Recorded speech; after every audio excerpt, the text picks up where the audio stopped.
অচিরেই মহান আল্লাহ আমাদেরকে এমন দিবে যে খুশিতে আত্মহারা হয়ে যাব, সেটার একটা দৃশ্য এখন আপনাদেরকে দেখাচ্ছি। দেখেন বন্ধুরা, এটা একটা বড়ই গাছ, প্রচুর পরিমাণে বড়ই ধরে আছে। দেখেন প্রতিটি পাতার গোড়ায় গোড়ায়, একেবারে কোথাও কোনো ফাঁক নাই। দেখেন আল্লাহর অজস্র নেয়ামত। দেখেন প্রচুর।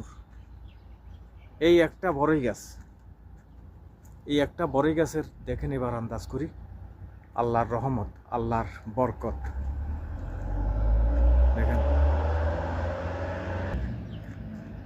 সবাই যে যার অবস্থান থেকে দেখবেন আপনাদের কাছে কেমন লাগলো। আল্লাহর নেয়ামত শুকরিয়া আদায় করি, আলহামদুলিল্লাহ। সবাইকে আল্লাহ বোঝার তৌফিক দান করুক। সবাই ভালো থাকবেন, সুস্থ থাকবেন, সঙ্গে থাকবেন। ফি আমানিল্লাহ। আল্লাহ হাফেজ।